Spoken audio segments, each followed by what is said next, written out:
আজ আমি বানিয়েছি সুজির রসভরি পিঠা। তো সেই পিঠার রেসিপিটাই আপনাদের দেখাবো। তো প্রথমে চুলায় একটা হাঁড়ি বসিয়ে দিয়েছি, তারপর দিয়ে দিলাম 1 লিটার পরিমাণ দুধ। এখানে আমি গরুর দুধ নিয়েছি। তো দুধটা খুব ভালো করে জাল করে নেব। তারপর এখানে দিয়ে দেব দারচিনি আর একটু এলাচ, যাতে সুগন্ধিটা ভালো আসে তার জন্য আমি এটা দিয়েছি। তারপর এখানে দিয়ে দেব পরিমাণ মতো চিনি। এটা আপনাদের স্বাদ বুঝে দেবেন। কেউ মিষ্টি বেশি পছন্দ করেন, কেউ অল্প মিষ্টি পছন্দ করেন, সেই হিসেবে আপনারা মিষ্টিটা দেবেন। তারপর এখানে দেব পরিমাণ মতো লবণ। এখানে আমার একটু চিনিটা অল্প হয়ে গেছে, তাই আমি এখানে আরেকটু চিনি দিয়ে নিয়েছি। দুধটা খুব ভালোভাবে নেড়ে নেড়ে জাল করে নেব। এখানে আমার দুধটা খুব ভালো করে জাল করা হয়ে গেছে, এবার নামিয়ে নেব। এবার একটা পাত্রে আমি 3টা ডিম নিয়ে নিয়েছি। ডিমটা আপনারা কম বেশি যা ইচ্ছা দিতে পারেন। তারপর এখানে দিয়ে দেব স্বাদমতো চিনি,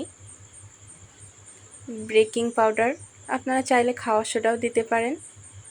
দিয়ে খুব ভালো করে ফেটিয়ে নেব।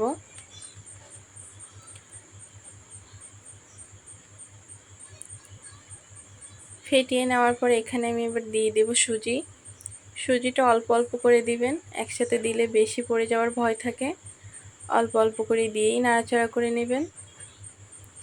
তো এটা খুব ভালো করে ফেটাতে হবে। তারপর এখানে আমি ডিমের গন্ধটা যাতে না লাগে ওই জন্য আমি এখানে একটু দিয়েছি ভ্যানিলা। দিয়ে খুব ভালো করে ফেটিয়ে নেব। তারপর দিয়ে দেব আমি এখানে স্বাদমতো লবণ। অনেকক্ষণ ফেটানোর পরে এখানে আমার খামিরটা খুব ভালোভাবে হয়ে এসেছে। এটা খুব ঘনও না, খুব পাতলাও না, এভাবে রাখতে হবে। চুলায় একটি হাঁড়ি বসিয়ে দিয়েছি। তারপর দিয়ে দেব তেল। তেলটা খুব ভালো করে গরম করে নেব। নেওয়ার পরে এখানে সুজিগুলো নিজের ইচ্ছা মতো শেপ দিয়ে নেবেন। ছোট বড় যেমন ইচ্ছা আপনাদের সেভাবে দিবেন। হালকা আছে এগুলো ভেজে নেব, খুব বেশি কড়া করে ভাজবেন না, না হলে পিঠাগুলো ভিজতে দেরি হবে, শক্ত থাকবে ভিতরে। এভাবে একে একে আমি সবগুলো দুধের শিরার ভিতরে ভিজিয়ে দেব। কিছুক্ষণ ভিজিয়ে নেওয়ার পরে পিঠাটা একটু ফ্রিজে রেখে খাবেন, অনেক সুন্দর লাগে ঠান্ডা ঠান্ডা।